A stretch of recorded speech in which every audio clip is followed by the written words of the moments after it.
Okay, so thank you for the introduction. Lewis, I'm happy to be here to talk to everybody that is a part of Science for Georgia or is just interested in using and relying on good science to be an effective advocate for Georgia's environment. I'm going to talk a little bit about who I am and what I do for Chattahoochee Riverkeeper, but mostly focus on the Georgia Water Coalition and what we're doing at the Georgia General Assembly year in and year out.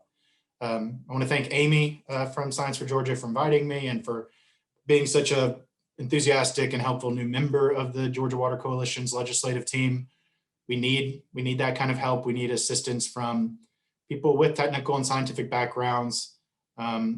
We are, founded on the premise that science matters, and we rely on science to underscore everything we do. As we advocate for the environment.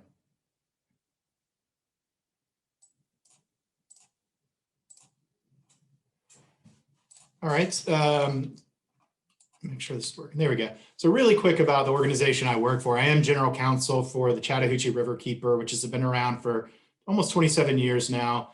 We're an independent 501c3 nonprofit that is focused on conserving and protecting the Chattahoochee River watershed, with all the tributaries, lakes, creeks, streams, and main stem of the river that begins in Helen and flows all the way down to the Florida line in Lake Seminole. It meets the Flint River there and then becomes the Apalachicola River flowing into the Gulf of Mexico. So that's the watershed that my organization focuses on. We're part of what's called the Waterkeeper Alliance, which is a loose network of independent 501c3 nonprofits that are licensed under Waterkeeper, meaning we're dedicated to being like very active advocates for our watersheds. We have more than 10,000 members. We have 3 offices here in Atlanta, one in Gainesville near Lake Lanier, one in LaGrange near West Point Lake. So we're kind of covering the most heavily used and trafficked parts of the Chattahoochee River with our staff. We focus on advocacy, education, research. We do monitoring, and I do engage in legal action when necessary if there are violators violating state or federal environmental laws. We were really founded in the 90s on a lawsuit against the city of Atlanta because of their outdated combined sewer system. They were, every time it rained, because of just an aging, old-fashioned system of allowing sanitary sewer to be flushed from our homes and businesses into the same pipes that carry rainwater. Every time it rained, we were sending polluted stormwater and wastewater directly into Clear Creek, Tanier Creek, Proctor Creek here in Atlanta, and then into the main stem of the Chattahoochee River. It was having a massive impact on communities downstream. And we sued, and eventually US EPA and Georgia EPD, the Environmental Protection Division, got involved as well. And it resulted in a consent decree that the city still operates under, but has invested almost $1 billion throughout the 2000s primarily to upgrade its system and address how it handles its sanitary sewer waste and combined sewer waste. So as a result, the river is cleaner downstream of Atlanta than it's been in decades. We have hard data from long-term monitoring efforts in the metro area and downstream that quantifies the improvements we've seen over the past 20 years, something we're very proud of. So this is the watershed. It's the Apalachicola, Chattahoochee, Flint River basins. The Chattahoochee's in blue. It begins up north of Helen and flows down to Lake Seminole. In brown, you have our sister river, the Flint River, which really begins under one of the runways of Hartsfield-Jackson Airport and flows through Southwest Georgia into Lake Seminole before they both become the Apalachicola.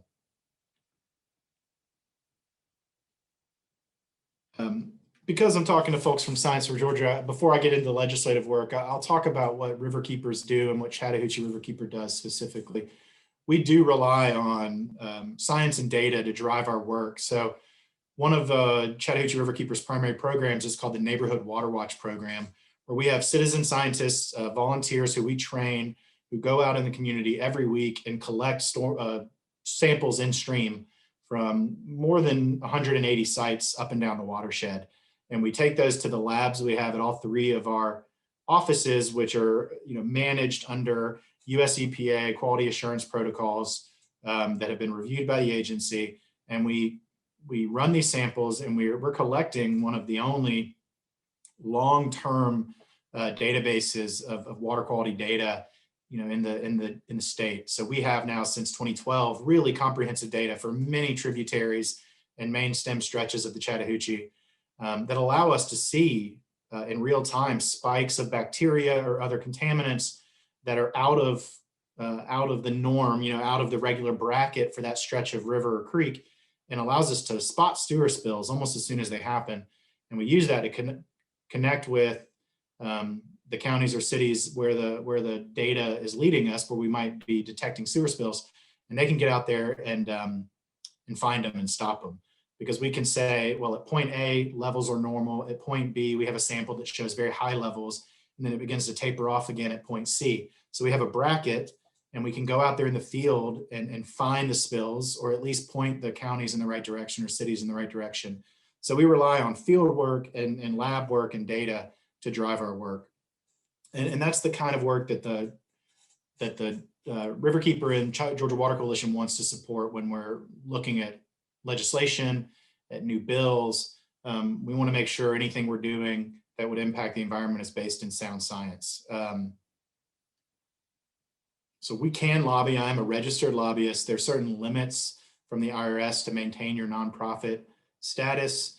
I'd be happy to talk to people about that. Boulder Advocacy gives a lot of great guidance about how to advocate as a nonprofit. You have to remain nonpartisan. You can only dedicate so much of your salary of any one employee who may be lobbying can be dedicated to actual specific lobbying work. A few things like that that are pretty easy to comply with for nonprofits that allow us to be very active registered lobbyists in Georgia. So this is the Georgia Water Coalition. It's a loose coalition of advocates. It's not a registered 501c3, but it's a team of nonprofits and community groups and faith-based organizations and lake owners and homeowners associations, a really diverse array of organizations, groups, private entities that care about Georgia's waterways, and all come together to advocate to protect our waterways. This is a photo from the Capitol. We meet every year for Capitol Conservation Day. Obviously, it looks a little different this year and last year, but we meet and we bring, between 150 and 200 people into the Capitol to talk to their specific senators or representatives about priority issues for the Water Coalition or bad bills that may be cropping up that session. But we put people on the ground meeting with their legislators to actually affect real change from a grassroots level. And we're happy to bring in new members for this kind of work whenever we can. So here's the Georgia Water Coalition's, mission statement. And we do everything when it comes to protecting and caring for our surface water and groundwater resources with a foundation in good science. I bet if I went, one paragraph down from our founding documents, we specifically discuss how we want to base everything we do in sound science and good data. But we're a collaborative group, loosely formed group, but we work together really well, and we're all focused on Georgia's waterways. So we have a legislative team comprising probably about almost 50 people now from probably 24 to 36 organizations that form our Water Coalition legislative team.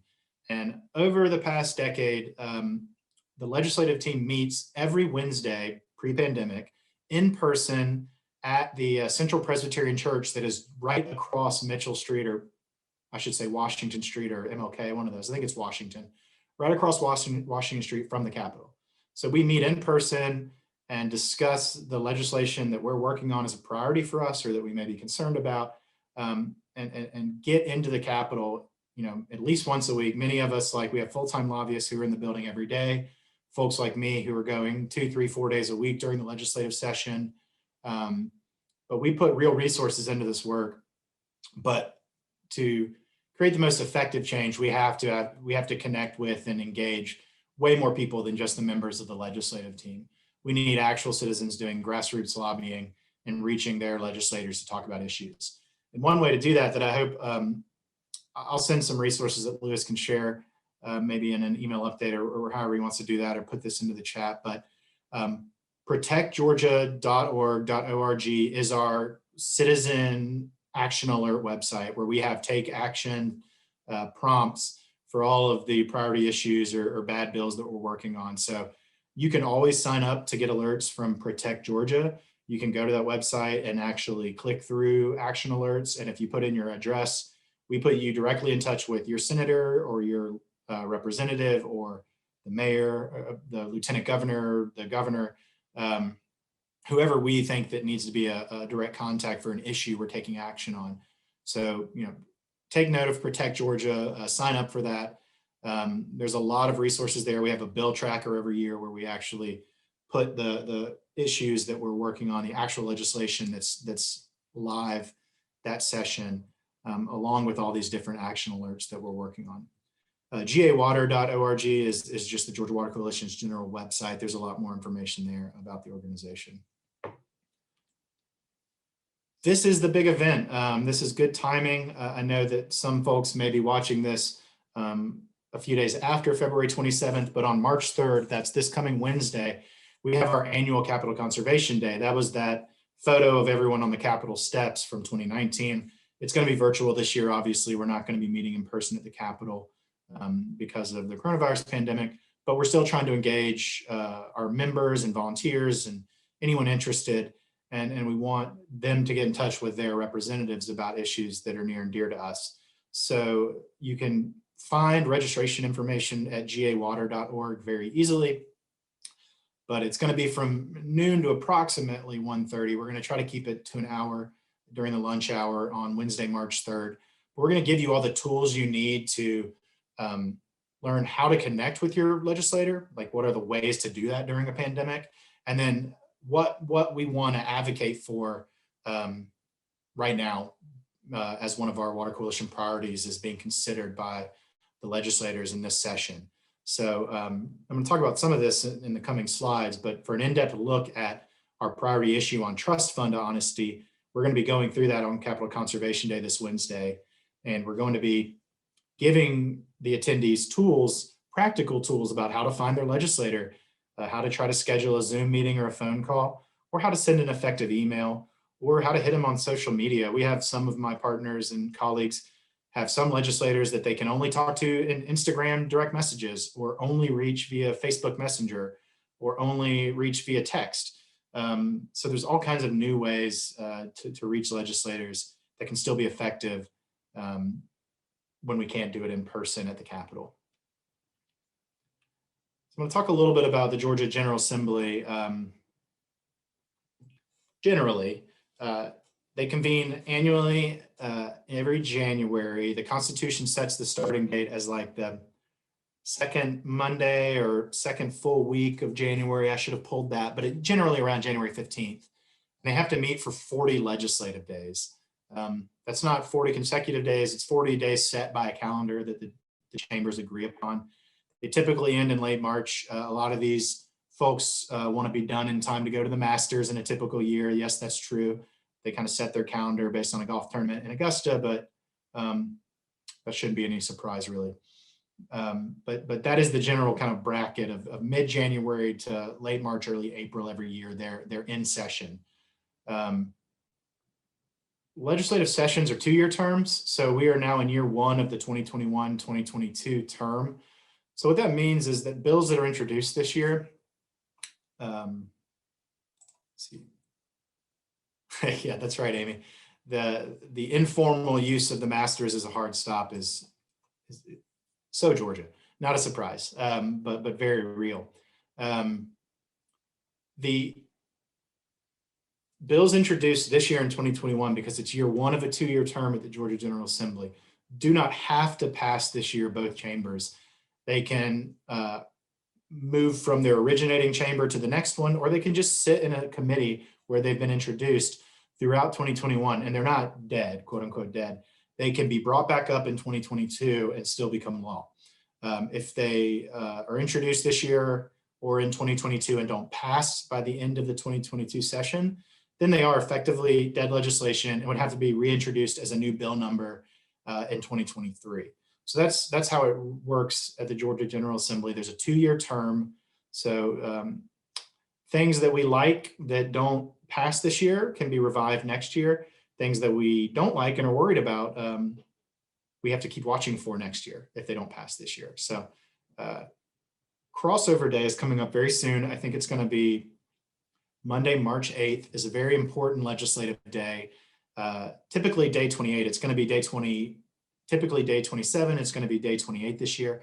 What crossover day is the day that a bill has to move from its originating chamber to the other side to have any chance of becoming law that year. So if there's a House Bill 1 has to pass through the full House with a floor vote by the end of crossover day in order for the Senate to consider it and eventually pass it.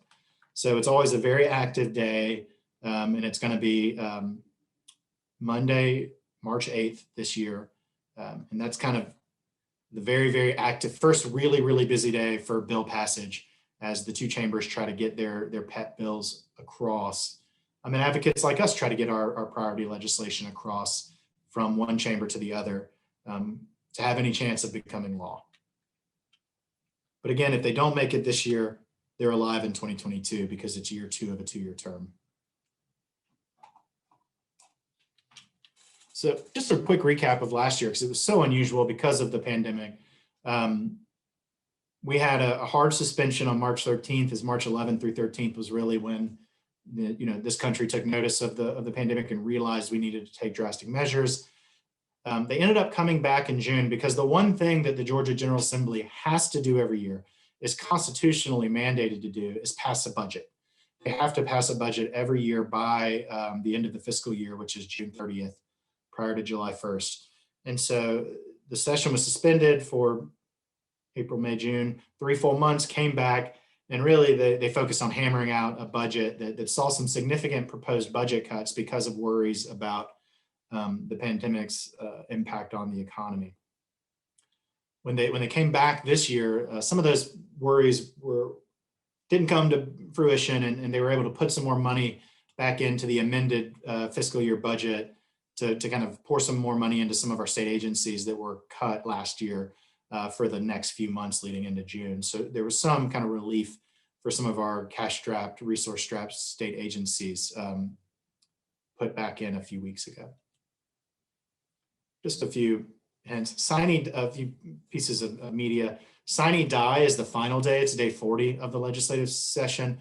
Sine die means just kind of to, it's Latin for adjourning without another date.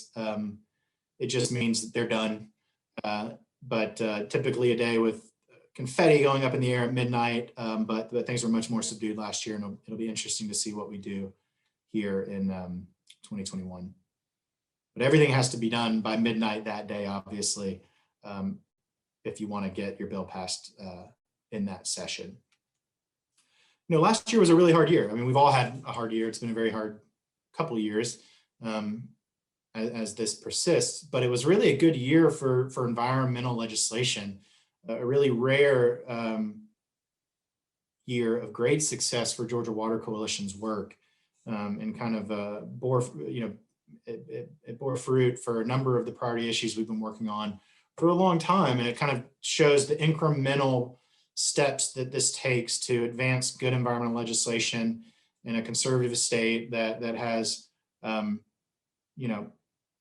lobbyists and legislators who have tied any sort of, effective environmental legislation in their mind to a loss of jobs, to economic impacts on corporations, whether that's true or not. So we face an uphill battle to push good environmental legislation, but we had a really good year in 2020. And there's a lot of reasons for that, but I think some of it is that we laid the groundwork on some of these priority issues we're working on for 14 or 15 years or for 5 years. And we try to find effective messaging for all people. For Georgia citizens who might be deeply conservative, we can tap into worries about property rights. For conservatives who truly believe in local control, we can fight bad legislation that usurps local control and tries to, take too much sweeping authority in the hands of the state or federal government. Obviously, for our progressive friends who work with us so well, the messaging may be a little easier to actually get into the brass tacks of the impacts of environmental legislation. But we're always looking for the right message for the right audience, meet them where they are. And that's something maybe that Science for Georgia can help us with, to translate technical information into kind of clear terms that all Georgians can understand from all walks of life. So I want to talk about Georgia Water Coalition sets 2 to 3 priorities every year. We limit ourselves to 2 or 3 because we're a group that all have other aspects of our jobs. No one is only a lobbyist for these 3 weeks or these 3 months typically that we're in session. So we can't do too much, but we try to be really effective with what we focus on. And one of our priorities that we've really been working on for 15 years or so is trust fund honesty. So this deals with designated fees that are collected. These are not taxes, these are fees that are collected by the state to address environmental programs that we call trust funds that are created by the state, or other things. There's trust funds that help public defenders, that help with teen driver education. There's a lot of trust funds, but the ones we're focused on are 2 very important environmental programs. This is something from 2018 where we built the Scrapitol. We built a Capitol replica at Liberty Plaza across from the Capitol out of scrap tires we have found. You see the gold dome of small tires at the top. This is kind of the kind of things that Georgia Water Coalition can do to try to draw attention outside of just going into the Capitol and talking to the legislators. The next year, in 2019, we rolled a tire around the Capitol for 24 hours. We had volunteers actually rolling this large tire in a circle around the Capitol for 24 hours. These are mostly ideas of Joe Cook, the former leader of the Coosa River Basin Initiative up in Rome. He's the glutton for punishment that comes up with these crazy ideas. So trust fund honesty, the big problem with this is that, and I'm not going to get too deep in the weeds, but the state collects fees for environmental programs. For example, there's a solid waste trust fund, and some of that program is funded by, say, every time you buy new tires, you pay $1 in a fee for each tire you buy that goes to the state. And that's supposed to be sent to the Solid Waste Trust Fund to help deal with scrap tire dumps, the litter of scrap tires that we see so often in low-lying areas around creeks and in floodplains that collect stagnant stormwater that breed mosquitoes and other bugs that can carry diseases. They do have an impact on the environment and on our waterways. So it's something we've been working on for a long time, but there's a hazardous waste trust fund also that collects fees that are supposed to be used by the state to clean up contaminated sites, to remediate hazardous waste sites. We have hundreds of sites on the state's hazardous site inventory that have been languishing for decades, that the state does not have the money to clean up. The people who contaminated the site or own the site have abandoned it. And we need to get the money to the state to address these sites. And so these trust funds exist, but what's happening is the funds, the fees are collected, whether it's from a couple dollars for the tonnage fees that we all pay to send waste to the landfill, whether it's this $1 per tire fee. These monies are being collected, but the state is allowed to misappropriate these fees every year when they set their budget. So we did a survey, and over the past 20 some odd years, more than 200 million that was supposed to be going into the solid waste and hazardous waste trust funds have been misappropriated. They've been taken into the general fund to kind of just be pork barrel money to be pushed into other programs. And there's nothing that the legislators can really do about that other than stop doing it voluntarily and kind of just be, honest and use their integrity to make sure the fees are sent to the trust funds. They aren't allowed to require that the fees automatically go to the trust funds, because the Constitution didn't allow the General Assembly to do what's called a dedication, to basically immediately direct the money into the trust fund. So we went and we decided to amend the Constitution. And that's what happened last year. I hope all of you voted in the November election yes on Amendment 1. We passed a resolution at the General Assembly last year that overwhelmingly passed both chambers, maybe 5 total votes against it in both chambers. And then it was on the ballot in November, and it passed with 81.6 approval rating among all voters in Georgia.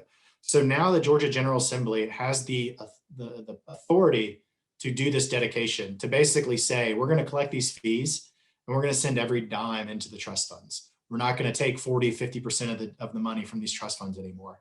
And that's what's moving now. We accomplished both and we have legislation, House Bill 511, that has been introduced that actually authorizes the General Assembly to dedicate these fees. So if House Bill 511 passes, then we will see every dollar that you pay whenever you buy new tires, or every every dollar that goes into the hazardous waste trust fund will actually be routed into the trust funds. It will no longer be kind of misappropriated into the general budget. And that's going to give the state Environmental Protection Division a ton of resources they haven't had before, to add new staff, to invest more in hazardous site cleanup, to trickle down, to spend this money down to the local level, to send the money down to counties and cities to clean up scrap tire sites, to address problems at their local landfills. So we need to pass House Bill 511 this year. Let's see if we have any questions. Yeah, Brandy asked about the ballot measure. I hope that's answered. There's nothing really to do about someone's asking if there's anything we can do about the money that was misappropriated in the past. That money's gone, it's been spent. And we just have to move forward because if this passes, and it should, the House Bill 511 is actually an administrative bill, meaning the governor's team is pushing it. And so it has support, bipartisan support, as this initiative has for a long time. And we expect it to pass, but it has to pass the House by March 8th and then be adopted by the Senate. We're going to move forward, and we're going to see just how much more money we can pour into these trust funds to give the State Environmental Protection Division to start really ramping up environmental cleanup programs. So we're just going to move forward and see what we can really start doing now. It could almost be too much, too fast. We don't know, because the state agency, the Environmental Protection Division, has been so historically cash strapped and resource poor, and just personnel scale. They don't have enough workers. They don't have enough money. So if we're going to pour a lot of money into their hazardous waste response team, they're going to be able to hire new staff and hopefully really aggressively start cleaning up the worst sites, the legacy hazardous waste sites. But they're going to have to figure out how to spend this money and how to prioritize it. So it's going to be a big enough task, I think, once we see the 2021, 2022 money coming in to figure out how to move forward. So, how can you help? Let me go back. There we go.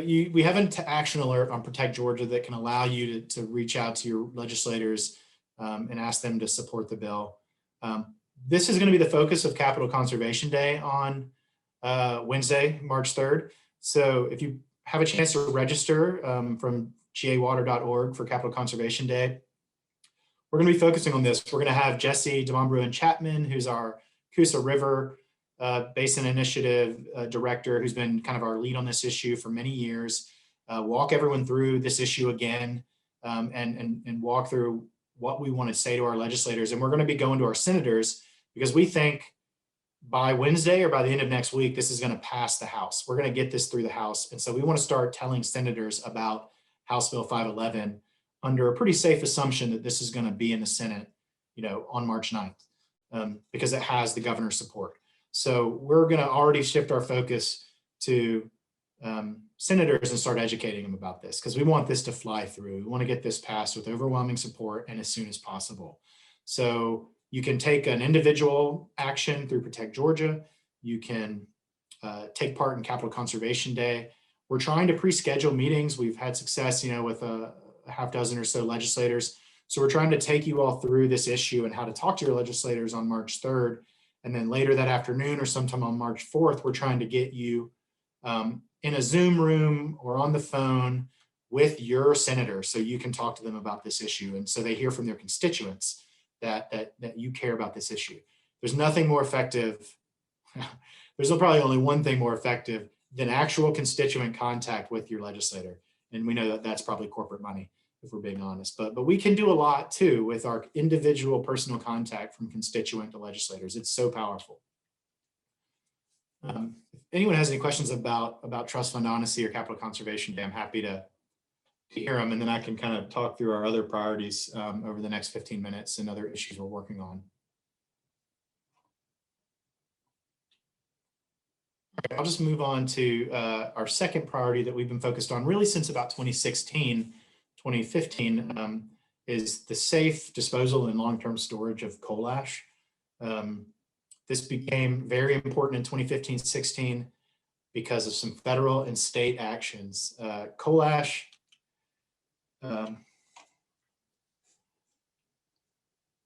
coal ash is the spent coal combustion residual. It's the spent remains of coal power generation, of burning coal for power generation. It leaves this fly ash material that is laden with concentrated amounts of toxic heavy metals. And over the past century, large utilities like Georgia Power have dealt with this waste of coal ash by kind of turning it into a sludge or a slurry and pushing it into these pits by their power plants. And most of their power plants are located right along the rivers in Georgia or along big lakes because they use water for cooling purposes for their coal stacks or for their natural gas processes. Now they have, large infrastructure that they need water to cool. So they're all located along major waterways in Georgia. And for a century, they've been creating coal ash after burning coal and pushing it into these pits that are unlined, just Georgia red clay, and filling with stormwater. So they've been filling with rainwater over decades. And so you have this toxic mix of coal ash that's now sludge with water on top of it, full of toxic heavy metals like arsenic and boron and selenium and other materials right along our rivers and lakes. Georgia Water Coalition has been focused on this for a long time. Our mission is to see all of Georgia's coal ash excavated from these unlined pits and stored in lined and capped and permitted landfill facilities, well away from our lakes and our rivers, well above the groundwater table, out of floodplains. We want to see this. We want to see this stored safely. And so we've been working on this for a long time. And I guess I was building up to the larger context. This really started becoming a high priority in 2015 and 16 because the US EPA in 2015 declined to label coal ash as a hazardous waste. So it can be dealt with the same as we deal with regular household garbage. It can go to a landfill. It doesn't have to be treated under the higher, much more stringent federal rules that are triggered when it's a hazardous waste. That was a real disappointing thing that happened in 2015. And then in 2016, the state EPD passed a set of rules and regulations on how Georgia Power could address the closure of all of these coal ash pits at its power plants.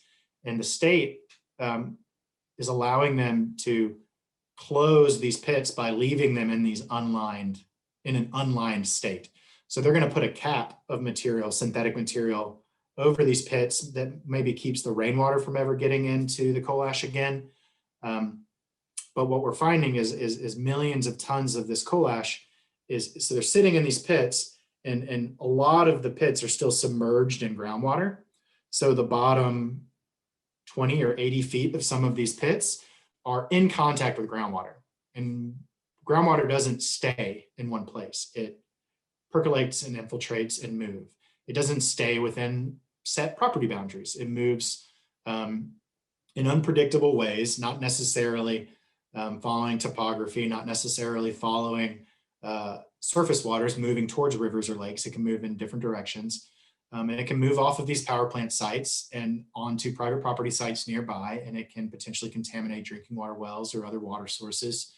Or it could just migrate into the surface waters nearby and contaminate our surface waters with heavy metals. So we're very concerned about this plan that's moving right now to allow Georgia Power to permanently store coal ash in these unlined pits right along our rivers. Super complicated map that let's not worry about too much. The black and white logo icons are power plants in the state that have coal ash. The purple skull and crossbones are landfills that have asked for permission to accept coal ash from power plants. That's not the worst case scenario. You know, we want to see the coal ash excavated from the power plants unlined pits and moved into lined landfills. We just want to make sure that those landfills it goes to are above the groundwater table, are well out of floodplains, are in a pretty far away from surface waters. And then the power plants themselves are all right along the waterways, and so we're very concerned about this storage of coal ash in these unlined pits right along. For example, there's 3 on the Chattahoochee River, one in Cobb County, one in Carrollton, and one in Noonan, that have almost 30 million tons that will be left in these unlined pits. And then there's a plant in Rome and a plant in Juliet, Georgia, where they're going to store another 20 million permanently in these unlined pits. Theoretically, and from what we've heard, the rest of it, another roughly 40 million tons will be excavated and taken to lined landfills. So we need to deal with that 50 million tons that's being left in these unlined pits. This is just some of that information I've already shared. There's groundwater data from Georgia Power that shows at least on or the boundaries of its property, they have groundwater that's contaminated with the heavy metals from coal ash. In 2020, for the Cobb County power plant, Georgia Power wrote a letter to Cobb County and notified them that they've detected some of these heavy metal contaminants off of Plant McDonough and in the Cobb County right-of-way adjacent to the property. So now what we knew would happen has happened, in that some of these contaminants have actually migrated off of one of the power plant sites. Now, Cobb County doesn't have a lot of people on drinking water wells relying on groundwater. They have piped water from a water supply plant, but it just underscores that, like down in Juliet, Georgia, we're very concerned about contaminated drinking wells from plant share. And so that just underscores our goal is to get this material away from these unlined pits and away from our waterways and out of the groundwater. So last year we passed our first bill after 6 years of working on this that addressed coal ash. It didn't do what we really wanted to do. It really just changed the fees that might get imposed on people taking coal ash into landfills, because we were getting a lot of coal ash from out of state, from South Carolina was coming into landfills in North Georgia. And we have enough in our own state that we don't really want it being imported into Georgia. So we're trying to just increase the cost of bringing coal ash into a landfill to disincentivize out-of-state importation of coal ash waste. Still a great sign that we got a bill addressing coal ash through the legislature in 2020. This year, we're still trying to address this issue of requiring excavation and storage in dry and lined landfills. And so we have a bill, House Bill 176, that is asking for just that. Now, the obstacle here is that this is a Democrat-sponsored bill. There's no Republicans signed on to it. So it doesn't really have any chance of passing. That's just the reality of legislation in Georgia right now. But we're continuing this fight, and we're continuing to talk to Republican legislators and work with them all the time to try to motivate them to address this issue. There's just a lot of power coming from the other direction with Georgia Power lobbyists and people worried about the cost. The reality is that Georgia Power has already asked for roughly $8 billion from the State Public Service Commission that they want to collect from us in our ratepayer fees that we pay every month over the next decade or two to pay for this issue. So they're already planning to take money to deal with this. So they might as well do it the right way. That's the broader messaging we have. There's not much else to say about current legislation. There was one other bill introduced by Republicans just 2 days ago that doesn't really do anything. It just takes some of the state rules and regulations that have been written and makes them state laws with regard to monitoring plans for these unlined pits, which is not enough for us. So we are watching that bill, but don't have a lot of excitement about it.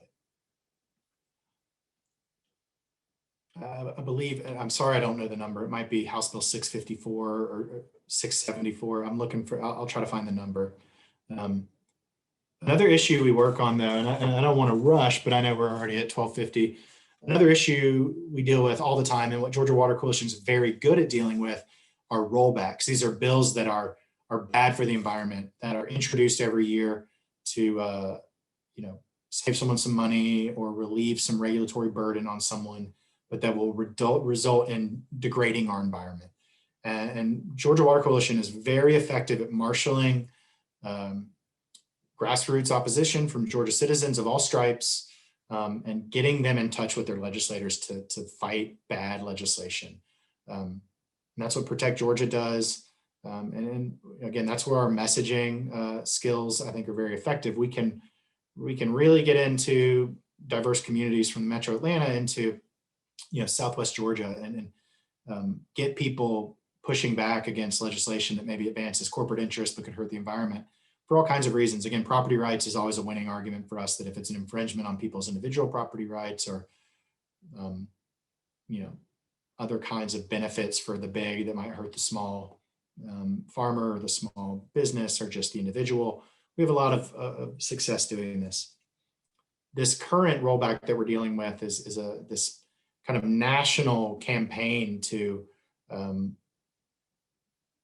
secure the natural gas pipeline market, natural gas marketplace against these efforts that we see by local governments to commit to clean energy plans and to kind of move towards renewable energy sources, solar and wind. And so we have two pieces of legislation that are up right now that we're very strongly opposed to. These bills are the same bill in different chambers. So there's one, House Bill 150, and then Senate Bill 102. And what they really do is say that a local government cannot prohibit connections, new connections, or reconnections of the natural gas connection on homes and businesses and buildings. So basically, artificially, it takes away local government's choice on like what kind of energy and power connections they may approve for buildings. The idea is that it basically requires a natural gas connection to always be maintained for buildings so that there's always a supply of natural gas to every building. Where communities are like Atlanta and others in Georgia are trying, Athens, I believe, are trying to move to 100% clean energy. This doesn't stop them from continuing to try to invest and encourage solar and wind, but it really does kind of artificially prop up the natural gas marketplace by basically giving them a guaranteed permanent connection. And it really usurps the local government's power that they typically have just to say, well, that's not really the priority or the goal we're trying to move in. We want to make sure that there's an ample marketplace for wind or solar. And so there might be certain buildings where a natural gas connection just isn't necessary, doesn't need to be permitted, but they'd essentially be required to do so. So it's just kind of, taking away local control. Amy has put in the chat a link to a Protect Georgia alert on this issue. Thank you, Amy.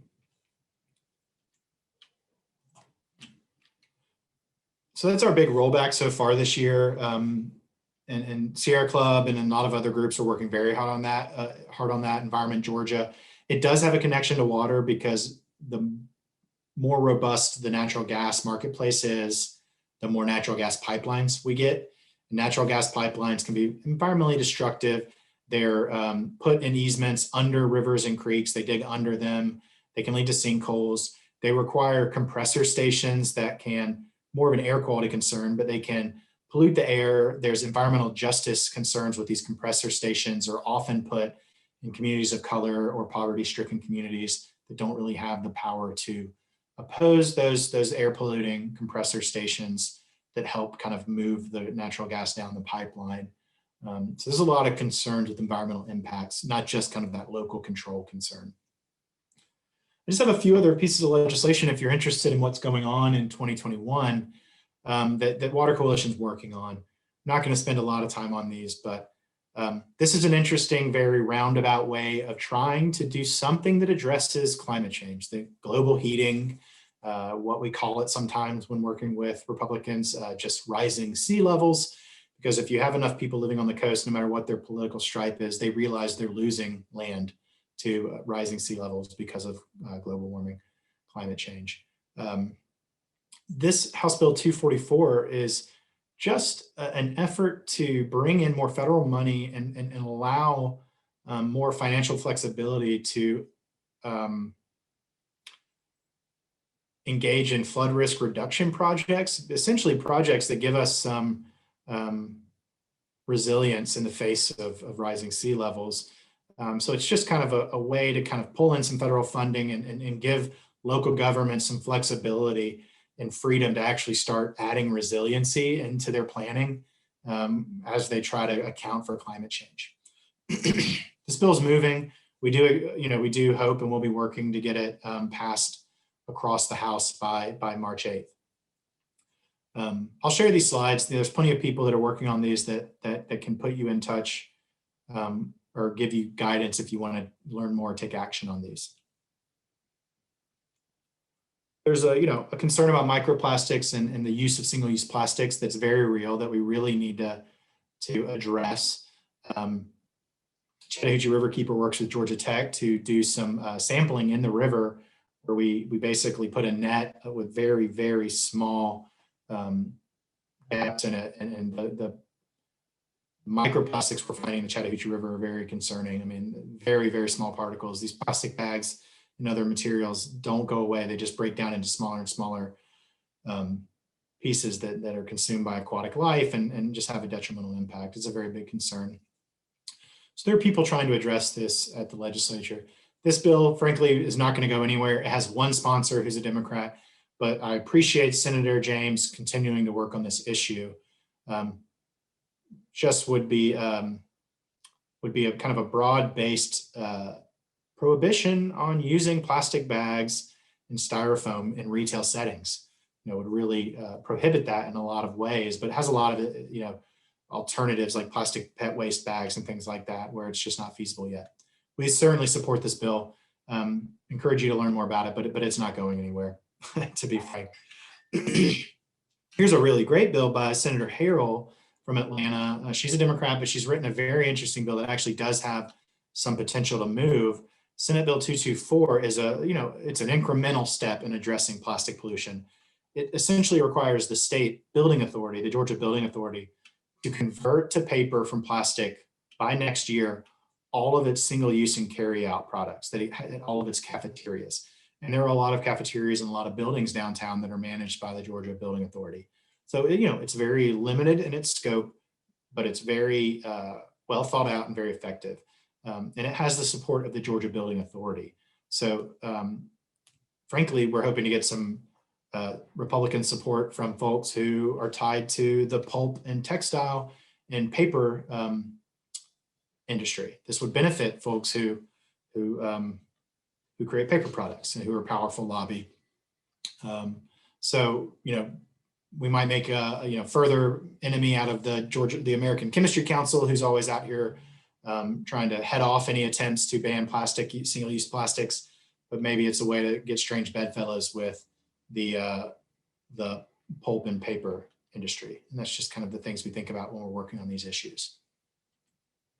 Just a few other pieces of legislation. There's interesting Republican-supported legislation being introduced in both chambers to address landfills. Now, this is not coal ash related, but potentially could be if it had some, savvy amendments made to it. So this is the kind of thing we watch for whenever they come up. We're not steering these. These are really probably tied to specific concerns about a proposed landfill in Northwest Georgia, in the Bremen area, in Dallas, Georgia, up in the city of Dallas. But we're keeping an eye on these. They're essentially just putting new siting limitations and buffer requirements on new landfills, where they'd have to be X number of miles from certain kinds of other properties, other airports, or other landfills, things like that. Just something to watch for. There's always the opportunity to amend these to address some of the things that we may be concerned about that fall under the same state laws. So that's really it. I know that was kind of fast at the end, but I just was giving you a quick survey of some of the bills that we're watching this year and talking to legislators about. If anyone has any questions about the process of talking to legislators in general, or just or anything I've talked about, I'm happy to take them now.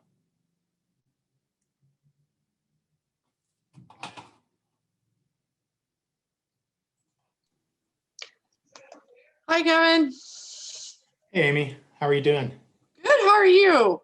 Great. Thanks for joining us today. My pleasure. Cool. I have like a few questions. So one was, so we know it's almost crossover day, so it seems like a lot of things might be off the table for this year, but they're not completely off the table for the session yet, right? We have a whole summer and fall. So are there effective ways that we should be engaging with people over the summer and the fall to kind of build some support for things in 2022? And like, what would be the best things that we could be working on? A great question, because some of the problems that even the folks who've been doing it, I mean, I'm no veteran. I've been doing this since 2015. I still have so much to learn, but we get through the session sometimes and take a deep sigh of relief, especially back in the before times when we were going in that building with all the lobbyists and legislators, and you just kind of want to take a long hot shower and not think about legislation for a few months and kind of get it out of your system. And you can lose some momentum. And, you know, that is something even people who think about this year in and year out struggle with. And so one of the most effective things you can do is stay in touch with either champions you know who support the things you're working on and just keep them motivated to carry and, you know, reinvigorate these issues in the following session, and just, you know, talk to your legislators about these issues just via email. The best thing you can do is get their cell phone number and text them, because they can easily ignore emails. But, you know, getting your legislator's cell phone number and making sure they're okay with you reaching out to them sometimes via text, which most of them are, is an effective way just to say, here's something I've been watching and really concerned about. Keeping an eye on Protect Georgia. I mean, we don't really launch alerts too much outside of the session, but it's you're just kind of keying me up to remember that in August and September, we got to keep thinking about these things. So just trying to keep them in the legislators' minds in the off season is very valuable. So Kevin, I love the idea behind the neighborhood water watch that Chattahoochee River Keepers is involved with, in collecting water data. So you indicated that sewer spills are apparently a big issue. How does that happen? Lack of investment in infrastructure. I mean, the sewer systems in major municipalities are incredibly old, and the maintenance is it's just preventative, not even preventative. Most of what they're doing is reactionary repair. There's thousands and thousands of miles of sewer pipes under our roads and going down along our creeks that are just in the city of Atlanta, or just in Cobb County, or just in Gwinnett County, that they're responsible for managing. And if they don't prioritize, state or county funds to manage those, then they just fall into disrepair, whether it's from, most of them are sited along creeks because they flow by gravity down towards a low point, which is what creeks do, is they follow downstream. And most of the power plants are located by a major waterway because they treat the sanitary sewer waste and then discharge the treated wastewater into the waterway. So you have erosion issues that expose pipelines that then can be broken due to just erosion and pressure. You have trees that grow into them, and roots then grow through the pipelines and kind of create holes in them and weaken the infrastructure. You just have aging pipes. They're rated for 100 years old often, but many of them are 100 years old. And then you have just a real problem with things we call them fogs, fats, oils, and grease. Don't pour those down your sink. Collect those in a big can and put them in your freezer and then throw them away, or find some other use for them, because those come in and they create huge clogs that aren't even related to the aging infrastructure or rainwater, but create a huge blockage, and then the sewage backs up behind it and can spew out of a manhole as the pressure builds or some other source. And then there's rainwater. Because these pipes are so old, there's holes in them, whether, again, it's just from wear and tear or roots. And so water it's called infiltration or inflow, I. So then rainwater can get in to the pipes either through flooding and going into in through a manhole. So it can actually go over the top of a manhole and then go in, or just through holes in pipes. And so then you have rainwater that's in the pipes that's not supposed to be there. It's just supposed to be our sanitary sewer waste. So then you have a massive influx of flow. And so you have way more flow than the system's designed for. And then you have it further down the pipe flying out of a manhole and creating huge sewer spills. It's a bunch of different sources, but finding a way to pay for upgrades to the infrastructure is a real struggle, but is very, very necessary. So Kevin, you touched on this a little bit earlier, but what are some of the effective techniques that you have found to frame what are traditionally considered progressive or liberal agendas? Like I definitely lean heavily on the jobs or like local economy or agriculture, but are there any others that you recommend? Yeah, I mean, like this rollback that we're talking about kind of artificially propping up the natural gas marketplace. The argument is the conservatives, the Republican Party is the party of local control and limited state and limited federal power. And this is a real kind of reversal and kind of abandonment of that. You don't talk to your legislator that way. You don't tell them they're abandoning something, you know, that there's ideals. But you do just hammer what you do find to be a priority to you, which is allowing local governments and the citizens in those communities to actually set priorities and plan for how they want to move forward. And you think, you know, so local control, private property rights. Like last year, one of the big bad bills was rewriting what's called the right to farm laws in Georgia. I don't want to go too deep, but there's these laws that exist for if you're an existing rural property owner and you have chicken houses, which can be smelly and can be bad, but say you've been there for 20 years and you're in the Noonan area and now there's a new subdivision moving in next door, they don't get to sue you for nuisance for the odors and problems they think you're creating because you've been there 20 years and they just moved in. So that's an existing law that I think, I even think makes sense. It's recognizing existing uses and kind of protecting rural agricultural uses. They wanted to rewrite that last year to say that a new agricultural operation can move in, and after they've been there a year, no one can sue them for nuisance, even the neighbor next door who's been farming next door for 6 generations. So they couldn't sue the new hog farm or dairy operation that moved in next door a year ago when they've been there for generations. And that was an effort to rewrite right to farm law to encourage industrial agriculture and industrial animal operations to move into Georgia. And we don't want that. North Carolina has 10 million hogs that have come in the past 12 years or so and have created horrible problems for longtime rural property owners and farmers. As all of a sudden next door, there's literally 40,000 hogs, which create massive amounts of waste, which goes into lagoons that can overflow onto your property, things like that.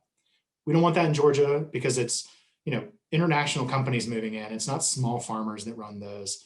It's bad for the actual farmers in that state. And so we fought that by reaching out to some of the most conservative people in the state who are family farmers, whether they own 100 acres or 4,000 acres, or whether they're doing cattle or soybean or cotton, and just explaining to them, like, this is this sensible protection that you've had for a long time that recognizes your value, the value of your land, the value of the work you do. And they want to take that away from you. And they want to give all this like power and discretion back to these international farm conglomerates to come in next door to you and like hurt you and infringe on your rights for their financial benefit. And it could, you know, destroy the use of your property. And that's just, you know, that goes against Georgia's kind of conservative agricultural priorities. And see, we found a way to talk to these people who don't really support a lot of the work we do. and said that. They came into the Capitol and talked about how I would never usually work with these environmental nut jobs, but they're over here doing their best to help me. And I mean, that's a quote, and you don't take it personally, and you try to find common ground and you work with people. And it's different for most, it just depends on what the bill is. I don't know how you talk to your Republican, conservative representative about some sort of, if you were trying to pass a bill that actually moved us to 100% clean energy goals at the statewide level, and you're fighting against Georgia Power, natural gas money. I mean, the utilities that have, monopolistic kind of industries here in the state, and how you reach common ground on those big progressive moves. I mean, it's just incremental. We just find the common ground on each issue. And it's not always as hard as it seems, but sometimes it's impossible. I don't know. I love that quote, Kevin, by the way. I've been called that by a senator who lives on Lake Lanier. I've been called that by, folks from South Georgia coming down. You don't take it personally. I don't think I'm a nut job, but maybe I sound like one sometimes.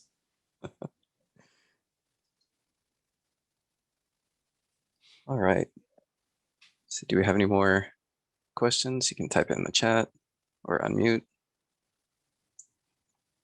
I do have a question about the easements you mentioned that are being used to install natural gas lines. So I have some personal experience with easements in my community. We had a provider come in and just start digging and claiming they have an easement that they can't produce for us. Yeah. But are the natural gas companies that are installing these lines, are they required to monitor the lines to make sure that they're not like leaking into the waterways or the ground or anything like that, or the communities? Yeah, a lot of those obligations are managed under federal law, so they do have obligations to do that. But the easements, they have exemptions at federal law to kind of to take these easements, and they can take them by eminent domain or lawsuits. So it's really hard to stop this. But they do have some obligations. But there was on the Cahaba River in Alabama, like 2 or 3 years ago, there was a gas pipeline explosion. And I think that was a petroleum pipeline, not a natural gas pipeline. And the company in charge of that one is one of the more responsive and responsible entities that manages the flow of our natural gas and petroleum resources. So they're very responsive, but it just underscores there is always a big threat from these. And so permitting and placing new pipelines where the market doesn't really support it and when the need isn't really there is problematic. I mean, we had a natural gas pipeline that did end up going in. It was called the Sable Trail Pipeline that went from Alabama to Florida through Georgia with no benefit to Georgia. The natural gas is being sent to Florida's utility for use. And they were allowed to kind of slam that right through the Chattahoochee and Flint River watersheds, cutting a path through Southwest Georgia down to Florida. And we fought it tooth and nail, but there weren't a lot of, because of the federal and state exemptions that exist for access for pipelines. And there's similar ones for broadband and cable and telephone lines. That's what you were dealing with. You see that frequently, and it's hard to fight. But in 2018, we actually had the state deny the easements because the state legislature every year passes this big omnibus bill of new easements for all kinds of different things on all the state properties. So we actually got them to pull the natural gas pipeline easements out of that bill. And then what the pipeline operators did was sue in court and eventually get them by eminent domain. So we made it harder for them, but they eventually got it. It's just a tough uphill battle, but we're sending the message that we're not going to just sit back and let them, unnecessarily expand these pipelines when there's not a marketplace for it. But it's not an easy thing to do. Thank you. Samantha, you asked if there's any bills to incentivize industries to remove heavy metals safely. I don't know. No, I don't think so. There's not anything that specific. So the problem, did we have something else in the chat? Okay, before I get to Amy's questions.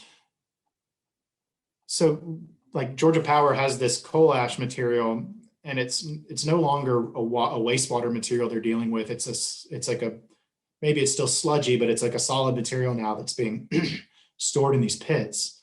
And so there's no discharge, there's no treatment process for it because it's not going through some sort of wastewater treatment process. It's just sitting in groundwater and could eventually, through groundwater, that is now contaminated with heavy metals, seep into the rivers nearby or ponds, lakes nearby, or into nearby private properties that may have drinking water wells. So there's not much to do about that other than dig it up. And it's hard to incentivize Georgia Power to do that because they just say it'll be twice as expensive as their current plan, and they don't want to do it. So North Carolina's doing it. They reached a settlement with Southern Environmental Law Center in the state of North Carolina to excavate all of their coal ash waste and put it in permitted. So it's happening in other southeastern states. But North Carolina had a horrific coal ash disaster in 2014 on the Dan River that really turned the tide there. We certainly don't want something like that to ever happen, where an actual stormwater filled, toxic, wastewater filled coal ash pond breaches and flows into one of our rivers. So we're finding ways to incentivize that change, without ever having to rely on, hopefully, the horror of a natural disaster. I wish "I don't want to" was an excuse for the rest of us. I know. I don't want to pay my bill that's going to go up because they're, charging us billions of dollars to not do the right thing. That's a frustrating thing with Georgia Power right now. Amy's asking about, we have a new administration. We're going to have a new EPA director soon, administrator. Is there an effort to relabel coal ash as hazardous waste? I mean, that we were in Obama's EPA in 2015, and the lobbying efforts prevented it from being labeled hazardous waste. I don't know that because they've already promulgated federal rules and states are moving on it already. Like lots of utilities and lots of states are trying to kind of address their coal ash storage in ways that can kind of conform with the current rules. And it might be the horses out of the barn, but it would be a great thing if we could do it. I just don't know if it's a priority for anyone to go back to that hazardous waste determination. I do think one of the most compelling arguments with the coal ash storage is saving, if it's going to cost $5 billion to do it the way they're doing it now versus $8 or $10 billion, we're going to have massive contamination issues one day, whether it's 15 or 40 years down the line. They're going to have to pay again to do it a second time. So it is going to be cheaper to do it right now than to do it twice. And I think that that's what we're trying to communicate to people. They've already put a massive number on it, $8 billion. I mean, that's a whole separate problem I don't have the bandwidth or intelligence to deal with, is how the Georgia Public Service Commission allows them to charge their ratepayers for that, as opposed to just use their profits and revenue to address this legacy waste that they've created.